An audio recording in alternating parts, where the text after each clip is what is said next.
Shalom peuple de Dieu, c'est encore votre humble serviteur, le frère Mercidi. Mais laissez-moi vous dire une chose avant de tout banda. Tout nous. Père éternel, Dieu de tout-puissant, le Dieu du très très très haut, nous te disons merci. Merci pour notre volume, merci pour notre ming, parce que projet local, la moko, local, mais parce que réaliser, on te met au PC, ma casse était qu'on s'est réalisé, le surtout coup t'en as bandiko, n'entela habitant de Ike. Si tu rencontres un biche, c'est la rencontre, mon cœur pas mbaté. Et c'est la yondo lo bakati na ngai tondi sangai puissant pour maintenant lobana na par na yo mutu sur la mission o azo lumière na yo na bo moy na ye vie na ye et ça éclairer dans le nom puissant de Jésus-Christ nous va ainsi prier. Amen. Shalom peuple de Dieu, ndé nti koloba vraiment ezali na makasi na biso te mais na makasi ya Nzambe ndazolinga ke tokuta na lisusu na ngonga oyo. Pa mate merci mingi na landi vraiment na zuba retomber et belé par rapport à l'émission, tout cela qui est dernièrement vraiment. J'ai vite compris que Dieu est avec nous. J'ai vite compris que Dieu a un cannabis. Parce que nous avons appel et belé, nous avons message et belé, bandeko belé, sepeli, sepeli qui te toujours, tout rester toujours dans sous oppression diable, tout rester toujours dans Katia. Sepeli qui te. Mais la commission des amis pour ma teba na eba l'équipe tellement ébélé. Et on a pensé que ce ngolu ma kasi ya que le sud bosse Nzambe ko pese merci. Na tonji na pese merci pour na bolingo na ye. Merci mingi pamba te musala o ezali ya ngai moko te mais musala Nzambe et musala Nzambe. Bilanga ezali monene ba serviteur bazali mukina bike bino bazoko landanga na ndako pe bozali ba serviteur na ba servante ya Nzambe. Boko tokoza na bino elongo tout le long parcours chemin on Nzambe bazali ko tracer na bo moyena biso. Tu sais comment on a tout ça couronne de gloire. Bien aimé le Seigneur, pendant que nous avons préparé émission dans Ngai Balé, il y a par rapport à témoignage dans l'autre fois pour continuer témoignage dans Ngai. Subitement Dieu m'a parlé. Subitement Dieu m'a parlé à la Kisingaï lumière naïe. Parce que l'homme pour Dieu dispose. Pendant que nous avons préparé émission et témoignage. Mais Nzamba sali alobi na mon fils regarde na mon lumière na apparaître na ngai. Lorsque lumière apparaître na ngai, il a commencé maintenant à me dire habitala tozali na mois nini na bisi tozali na mois octobre alobi à travers moi oh dans ali ko pesa sujet oh lokola thème exhortation ko kende ko tia na bandeko o kende ko panza na bandeko na bisi nga fina ko pesa timabi non. Couper ce témoignage, c'est mais qu'il n'est pas sorti parce que mon mokili n'a pas été ténèbres. Mokili zongi ne bande n'a pas qui va vivre avec mingi, tout le monde a besoin de vivre. Le bazali ko vivre dans la ténèbres. Tout le monde a besoin de tamba, azali ko seka, azali ko lia, azali ko mela, mais azali ko tamba dans la ténèbres. Albi moni, tozali na mois octobre, azali 10e mois de l'année. Étant donné que 10 et la composition est 1 à 0. Alors bien mon fils regarde 1 ezali lokola ngai Nzambe. Dina zalaki ne bandela mokili ngai moko. Comme nous dit la Bible dans la Genèse. 0 ezali ko représenter univers ozalaki informe, ozalaki atana eloko mon côté. Bien aimé le Seigneur, laissez-moi vous dire. Tout est dans le livre il y a Genèse. Tout est dans la Genèse 1 chapitre 2 à 3. La Bible nous dit quoi? La terre était informe et vide. Il y avait des ténèbres à la surface de l'abîme. Et l'Esprit de Dieu se mouvait au-dessus des eaux. Dieu dit que la lumière soit. Et la lumière fut. Et lorsque Dieu m'a donné cette verset, et la lumière dont j'avais vu au commencement, j'ai vite compris que Dieu veut me parler de sa lumière. Dieu veut nous parler na bongengis naye, na éclairage naye. Pourquoi? Il m'a dit, regarde, pendant tout ce temps j'étais, il n'y avait rien que le chiffre 10, 1, 1, 0. 1, zalaki nga Nzambe, na bandaki ndenge Bible lobi na biso na Genèse to zongi sous ne bande na Genèse 1 au commencement Dieu. Zalaki au commencement Dieu, zalaki Nzambe.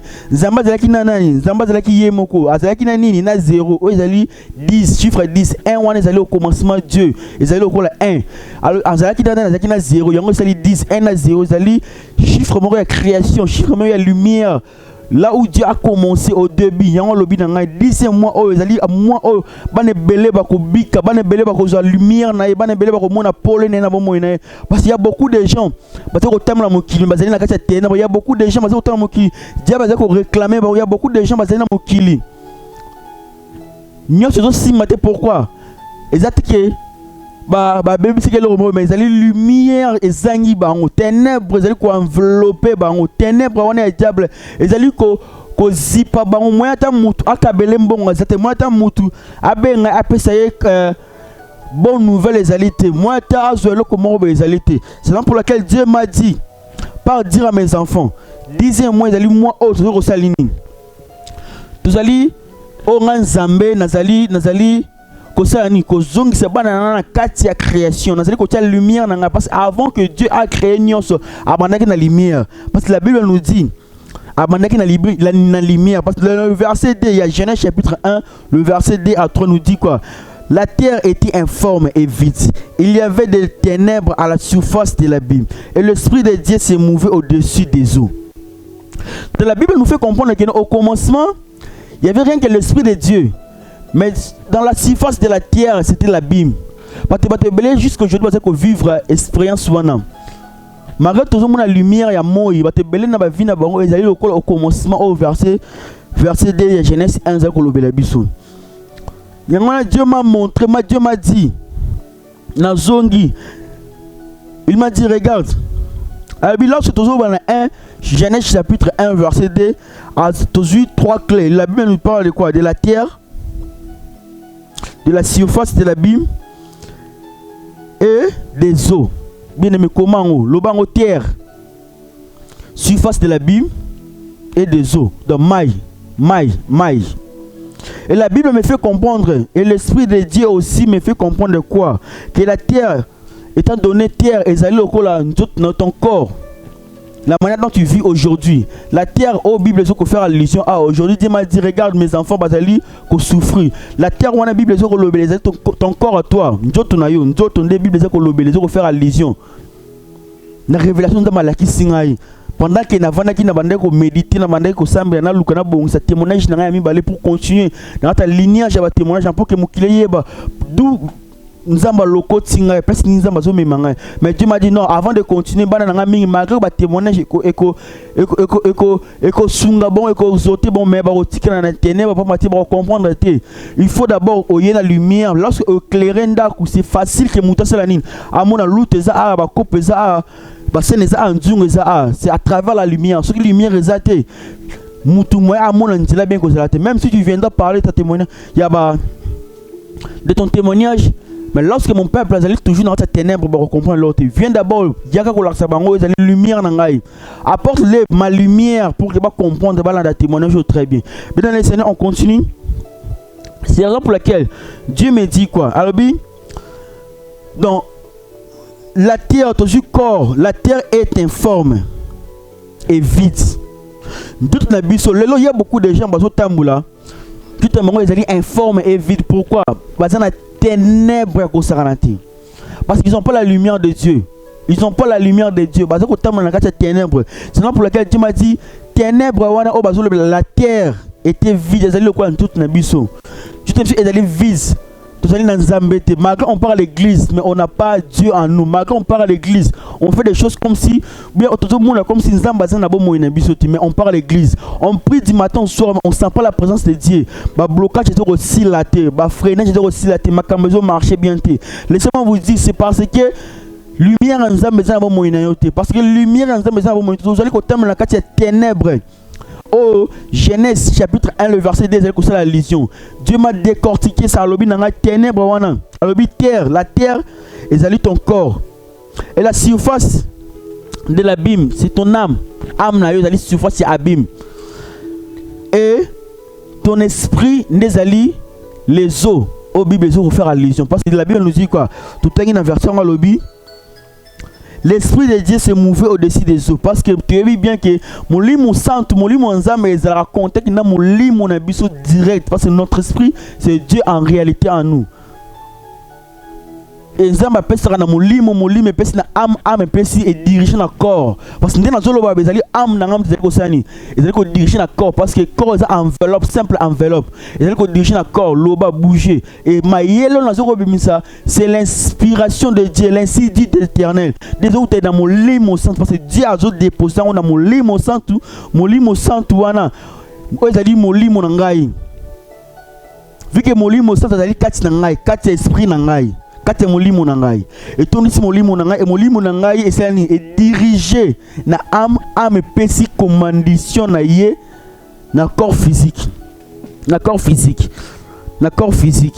Alléluia. Il y a une personne qui peut dire amen. Est-ce qu'il y a besoin de comprendre le décret dimension makambo to ko kininango? Je serai vraiment très courte pour la journée à l'élo. Mais il y a à comprendre le décret dimension pour vous montrer quoi que bête belé na bon moy oh tout ça ko tambola en prime il y a rien qui marche. Pani tozangi lumière ya Nzambe. Tozangi lumière ya Nzambe na bon moyen biso. Ya ngotamba la kisi biso na ligne mutumo à comprendre le Genèse chapitre 1 verset 2. La manière dont la Bible nous explique mukine zela ki nezamba lobi na zali pe via boko na moko zali ne njot na biso zali. Mare tout ce que ne béglise au simati. Quels sont les bénéfices de Dieu qui accompagnent sa lumière dans nos vies? La ligne vraiment au souligner le très bien. Comment quelque part la cahier. La ligne au comprendre parce qu'aujourd'hui je serai vraiment mukuse mingi. Parce que Dieu m'a dit c'est ma voix là qui ça va comprendre. La ligne à travers le loco, à travers exhortation au comprendre au sur l'ensemble. Au milieu de place ni yo zali, ni place ni yo ozali. Ozali na ténèbres ozali na kati ya lumière. Dans la vie na yo selon Genèse 1 chapitre 2 tala vie na yo est-ce que ko kilende moko na makambo nzamba zali koloba tala vie no malamu. Bien laissez-moi vous dire lorsque Dieu met sa lumière en toi, lorsque vous attendez la lumière en Nzambe aujourd'hui kosani Dieu va se souvenir de toi. Pour que Nzamba se souvenir na yo nda lobi na Genèse chapitre 1 le verset 3 surtout zongi tout en ngombangu. La Bible dit Nzamba lobi nini. Nzamba lobi Dieu dit que la lumière soit et la lumière fut. Donc laissez-moi vous dire aujourd'hui Dieu dit que la lumière soit et la lumière fut. Les lobom lumière ya Nzamba zo ya bomo ina yo. Nyo c'est qui a mon lili o bande ko mona te zaki na ténèbres. O munguna bandaki ko sakana na yo, o munguna bandaki ko mijoter bomo ina yo. O zele ko saki mo kile mona yo te même si tu as l'envie d'évoluer, à toi na poste auquel liboso et l'homme zo ko benda yo, tu ne peux pas avancer. Dieu bâtilo limite mon ezali ténèbres. Pour mater lorsque et l'homme on a comprendre les années. Pendant tout ce temps, oh mon kizaki na ténèbres, ezaki na abîme. Surface Nzambe, esprit Nzambe ne ko tambola na surface ya mai. Nzambe avec idée de création. Mais lorsque Dieu a vu qu'il n'est pas bon, qu'il continue à la ténèbres, à celle là, il bosse avec la création. Dieu crée non, la création. Que la lumière soit. Abandonnons la lumière pour faire la différence. Il y a pas au bazo sale la yé, n'a pas au bazo sale la yété. Il y a pas au bazali na yé, n'a pas au bazali na yété. Il y a la différence, il y a ténèbres dans la lumière. Parce qu'il ne peut pas opérer dans la carte de ténèbres. Il faut ça dans la carte de lumière. Et lorsqu'il y a le bisco, le bénéfice, bénéfice de la lumière en Zambé. Et même les bisous banaï. Bénéfice de la même manière, bénéfice de la lumière que Dieu dit que la lumière soit. Et même qui bénéfice de l'univers. De la même façon, Dieu m'a dit, cette bénéfice soit comme Nzambe lelo na bo inayo, alors que la lumière soit. Bénéfice sur la pèse comme la lumière na bon moyen parce que mutazali micro mokilia mukio zali mondia mukie parce que na kati na yo zali na mai moto mabele mo pepe nature zali kati na yo ezali kati na yo nyoso ko mona libande zali kati na yo parce qu'en toi il y a des cellules au bazo ko vivre ndé misu plutôt dans kati mokito zali ko vivre. Donc de la même manière, Nzamba pense avec la lumière na ye ezana mokili, mokili comme qui toko komi mokili comme na ba bénéfice nyonso to moni lelo, c'est parce que de la même manière au Nzamba vu qu'aujourd'hui je sais ce Dieu là qui m'a envoyé aujourd'hui dans ta vie, azo peut sur lumière wana. De la même manière azo peut sur lumière wana ezo sa nini ezali ko kende na bo moina yo pe lumière wana ezali ko sa nini ezali ko comme ma bénéfice moko sur le plan naturel et surnaturel. Alléluia, mutu mapesa amen à bien. Laissez-nous comprendre en bien aimé dans le Seigneur. Lumière wana yango zeko mema yo partout ozoko kende. Parce que lumière ya Nzambe ni mtosela ni ndete dirijaka. Ténèbres, tinto dirijaka, journée na biso o. Tout temps ba bénéfice na lombango. Dans le lobby dans les bénéfices ozoko tanga mbango, premièrement Dieu va se souvenir de toi. Dieu va se souvenir de toi. Parce que nous avons la lumière dans mokili. Il s'est souvenu. Et c'est ce souvenir que a fait créer l'humanité, fait créer l'univers, on appelle ça en forme. Comme les qui informent, on appelle ça en forme. Comme les qui na ténèbres, on appelle ça de la lumière. Dans cette séparation, de la même manière, Dieu va faire quoi dans ta vie? Il va se souvenir. Et lorsque Dieu se souvient de toi, lorsque Dieu se souvient de toi, les longs je sais à travers la mission, Zamba c'est que se souvenir dans mon moko, ou même na passi, ou même na situation en haut, peu importe le degré, dimension, situation en haut.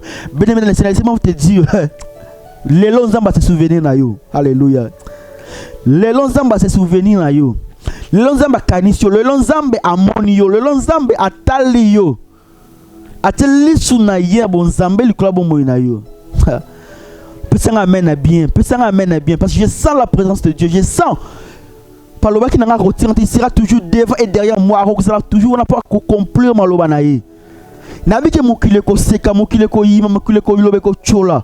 Yé le sous na bimeli wa, mais moi je sais, je crois à mon Dieu. Le Dieu qui m'a envoyé. Nzamba tindinga telemisinga dans le neya bimi singai. Aze ko pitanga ba rema andala ke chantaria kabaruso. Aze ko tombola ngai na monsieur ba ko bibi sangai. O pe se charge wona ko ya ko pesa lumière na ye na bomo na bana na ye. Alléluia. Alléluia, alléluia. Bénéfice. Lorsque Dieu se souvient de toi, tout dans Jérémie 29, 11, la Bible nous dit quoi? Je connais les projets que j'ai formés pour vous. Alléluia. Ah, Nzambe. Bon, moi, il va bénéficier. Lorsque Nzambe a se souvenir de vous, à Jérémie 29, 11, je connais les projets que j'ai formé pour vous. Nous sommes directement. Parce que vous avez des ténèbres, lumière dans les électricités. De la même façon, parce que la Bible nous dit, la nation ne vous enseigne pas. De la même façon, si vous avez au télémine ténèbres, lorsque vous avez lumière dans les âmes, vous avez au coup, mais lorsque la lumière est épelée, à mon niveau, ah là c'est mon fils, là c'est ma fille. À cause de souvenirs. Mais pourquoi moi, dans la liboye? Dans le livre de Moïse, avant que l'humanité soit existée, avant que l'existence puisse exister, pendant qu'il était dans l'inexistence à Yebakiyo, eh bien, il y a un projet. Pourquoi venir sur le temple? Directement, Dieu va te dire, mais mon fils, dans Jérémie 29, 11 me dit, je connais les projets que j'ai formés pour vous. Vous allez me déclarer en Zambé. Il y a un projet à pas citer. Papa moi a souffrir. Il y a un projet à passer. Il y a un projet à sengo. Il y a un projet à bonheur. Il y a pour la nina tinda qui na mukili. Il y a pour la nina placer yo au la place yo zali na ngunga oyo. Mais c'est là qui pour na souffrir. Et c'est là qui pour na gloire na ekumisama. Parce que le monde va nzete zali to lo baranza merci. Nzete ko na lonité. Na biso sonte mais ko pesa na biloko na lié na tonzi. Bongo yo muto zali na pe manzamba sala yo. Alléluia. Bien laisse-moi te dire, projet na yo zali à malarté, projet na yo zali comme il l'est, projet na yo zali au kinara mettre hôpital hernia sauté, projet na yo zali te ko sur mbongo bomba ngote mbongo oyo lobi ko sunga pona ko kindo hôpital ngo koya na ko suka wapi, ezali ngo zali pona omona esengo, panti omona esengo parce que je sais ne kulusu ya me makinyo ya biso so qui passe na biso. Ninga ya souffrir pour na biso za esengo, loba ki tiki ya souffrir surtout souffrir pour la deuxième fois. Bible ngolobi ngote. Dans le ou bien aimé, deuxième bénéfice. Alléluia. Tout dans nombre 6, 25. Tout dans nombre 6, 25. Qui nous dit la Bible? Que l'Éternel fasse briller son visage sur toi et t'accorde sa grâce. Alléluia. Bien aimé, après avoir nous avons côté lumière, à Kabul dans le ténèbre, na lumière, na bon moyen yo. À ti lumière, na bon moyen yo. À celle qu'on se souvenir na yo. Après avoir qu'on se souvenir na alobinin. Qui a eu un projet malin en ça bon moyen yo. Et ce qui va noter, tout est dans le nombre 6, le verset 25, que l'Éternel fasse briller son visage sur toi. N'enga a briller qui na visage à Moïse. Lorsque Moïse partait dans Gomba, sur la Nzambe, bana Israël bana la lumière ya Nzambe, bana comme la lumière wana la longue à Moïse. Et bana ko pousser bon que balo bakita Moïse a Nzambe. Moïse a Nzambe. De la même manière aujourd'hui lumière wana est ko briller na bon moina yo. Bana lelo mo ki ko yeba ki asolo zali Nzambe. Ozali na Nzambe, ozali na Nzambe, to ko tema na Nzambe. Atoko zongo so yo Nzambe na kati ya Nzambe na kati ya bonzambe. N'est-ce pas comprendre? Si on comprend, on peut s'en amener à bien plus aux alliés. Maintenant, la Bible est lorsque Dieu a créé un monde, faisons l'homme en notre image. Dans Nathalie Zambé na Mukili. Alléluia. N'est-ce pas comprendre? Parce que la lumière en Zambé, lorsque c'est un moment, on commence Zambé directement, on est connecté dans Zambé. Directement. On est connecté dans Zambé. Il y a un lobby que lumière na abré lumière na bon moy na yo na vilongi na yo ezala na butu ça na moy mokile yeba ka solo zali mwana nzambe place nyonso ko tia matambe na yo la bible lobini eko pesa mela yo si eko pesa melo ndenge nini tant que za lumière na yo ozali na symbole na yo yako la sekino muto azana lumière ndeto ka bandiko balobani wana za ndoki to yeba na basini tozala ki na kilongi tosala ki basini na biso ngola sekino aza mutu na biso yo pe mwana nzambe faut za lumière na nzambe na bon moy po ela sekete solo osali nini osali na lumière ya nzambe na bon moy na yo osali na lumière ya nzambe toujours troisième bénédiction ou bien troisième secret troisième bonheur osali ko accompagner biso ba nzambe lorsque tu es dans la lumière ya na ye dans le nzambe azali ko se souvenir na yo na kati se souvenir na kati ya ko yeba yo a se souvenir amoni yo alobi asali le projet malamu après ce ko sali le projet malamu ala kisi projet wana alobi nini lumière na ye ko brûler na longi na yo mokile a tio sin na ye ko azali intouchable azali intouchable moi na ngazali intouchable simba te ozali na lumière na ye na bo moy na yo. Après ça, quand on a lumière dans les Nzamba lobini, tu as Psaume chapitre 20, le verset 5. Qu'il te donne ce que ton cœur désire. Nabi oso désirer nini. Loba Nzamba wana lo oso désirer. Akope ça homme témoin de ce que désirer. Poani. Ayebi yo atie lumière na bo moy na yo. Ayebi yo a se souvenir na yo. Ayebi yo tu es Nadège. Ayebi tu es Merci. Ayebi tu es Sarah. Peu importe combo na yo alobi na yebi atie lumière na ye na bo moy na yo ne longi na yo o brûler ndenge Moïse a brûlé ki alobi na senga o le désirer motema na yo akopesa na yo les choses sont comprendre akopesa na yo pas ali papa na biso akopesa na yo. On continue et qu'il accomplisse tous ses projets. Alobi nini je connais le projet on a sali kati na yo na awa sikoyo na troisième bénédiction na ye alobini après avoir ko senga désir mutema na yo aosani aziko accomplir ba projet nyonso aziko accomplir ba projet nyonso parce que bien aimé c'est moi nzambe ko ça eloko te ça pourtant acha volonté nzambe liboso to leki na quatrième bénédiction alobini. Voilà ce qu'on a Proverbe chapitre 16 dans le verset 3. Recommande toute ton activité à l'Éternel et tes projets seront affermis. Alléluia. Bien-aimé, ozaki na teno maneko yunga na yunga, tu ne savais pas par où aller. Zamba zuyo atie lumière na ina bo moina yo. Après ça ko tie lumière na ina bo moina, a se souvenir na yebi Nadège, na yebi Divine, na yebi Ornella, na yebi Jonathan, na yebi Christo, na yebi Sarah, ayebi yo, ayebi ki mwana na ngai. Si tu as un ko continuer na yebi sio, na sala projet malam na bo moina yo. Tu ne peux pas rester na oppression à diable. Tu ne peux pas continuer de vivre na se ya bo kangami, na se ya ba lien, ya ba blocage familial. Oya poto mais on continue toujours na ba souffrance comme dans le Congo. Oya poto mais vie na yo zali ko bonga tinda. Okoma ko to loba pour na ya poto faut na continuer ko vendre kaka na Congo. Faut na continuer pesa nzala ki pourquoi kuna ya ki potango. Nzama mema ki apona souffrir beni. Ben laisse-moi te dire nzama bien ko souffrir. Mais ozaki na désaccord na lumière ya nzambe. Ozaki na désaccord na nzambe mo parce que lumière na yezali yemo ko nzambe. Mais aujourd'hui au commis na ordre.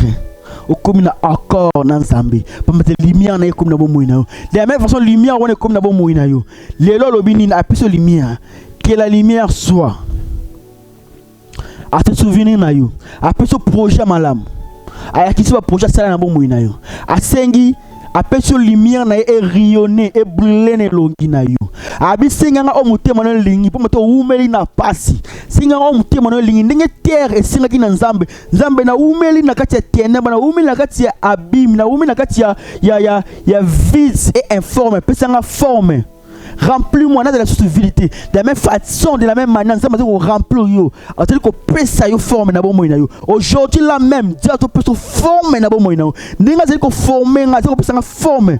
Dans ce qu'on peut se former. Le bas amen personne zali. Par exemple, on a ko sakati. Tatiki nga na bi meli bosuna bino. Pour ayebi maramna ko sala. Ayebi maramna ko sala. Momona o ngai na zali. Momona o zali kat na ngai. Momona o zali kat na pa matena bi lumière on zali ko accompagner ngai na maloba na ye. Mate alobi ki na ngai ko zana nga ko tika ngai te. Le tout monde doit comprendre ngo. Et ce qui wana te nzamba lobi ni loba zali désir motema na yo et puis na ba projet na yo. Après ça va ko loba ba projet na alobi ni. Alors est-ce qu'on a recommandé? Ok. Recommande ton activité à l'Éternel. Après ça va, il y a plus de projets où il y a sénabo mouina yo, à tel lumière na ye na ilongina yo, à brûler, à sengo loba pour ça monter, mais tant que papa côté ça va dossier. Loba papa na lingi bu, papa na lingi libala. Papa na lingi na élever sur le plan spirituel. Na lingi na mona na ngenga bilembo na ba donna na efonga ma na mona na kota na ba ciel élevé. Na koma na trône na yo nzambe na ngai. Ndenge ba sakoli na yo ba sakola ki ngai pe na kota na mona sakola. De la même manière, on ensemble le bis que bon, tes projets, aïe bien, à ça qu'on s'ani, à ça qu'on accorde yo, grâce naïe, nabo moïnayo.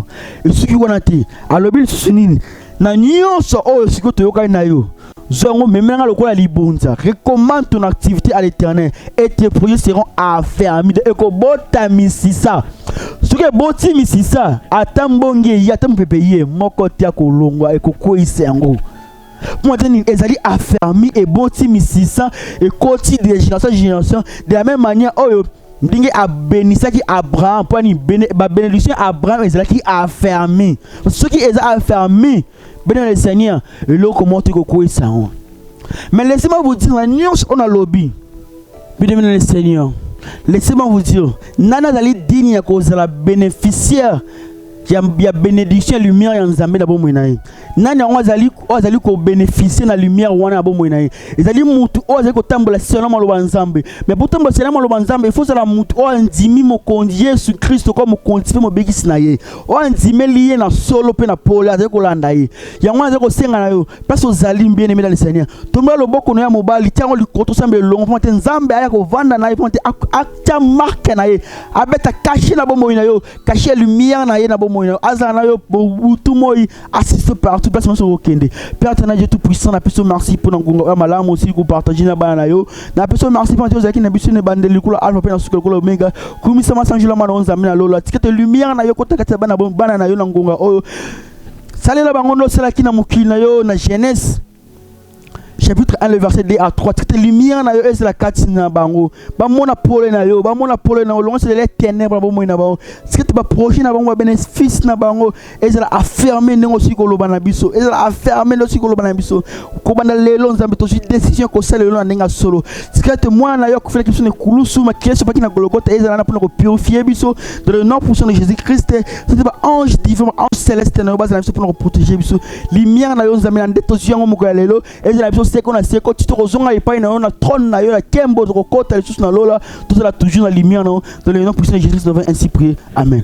Béni le Seigneur, c'est encore votre humble serviteur le frère merci dit tenaki ngonga o pour maintenant partager na bino c'est un ngonga malamu ici ko les kanaki menyon so de partager car toujours ba émission monter ça na question ya kotuna et loko zali ko déranger abenga le frère merci zali wana ba numéro zali affiché wana ba itando minke na bino pour matin sur le mingi bo continuer ko partager l'émission bo partager mingi pour matin message ensemble l'ainsi dit de l'Éternel et comme na batunion sur place nous bazali musunyo so a bénéficier na maloba ensemble pour matin ko le pamboli pour na yonde ko zali ko landango ko bombo pour na yo moto ndenge yo lumière ensemble tikati ba ninga pe ba zo lumière ensemble ba société ya solo ensemble bazali ko sele moi na moko boy place moko bazali na petit vidéo merci to kutana mbala ya simu zeli ko ya que la paix du Seigneur soit avec vous amen.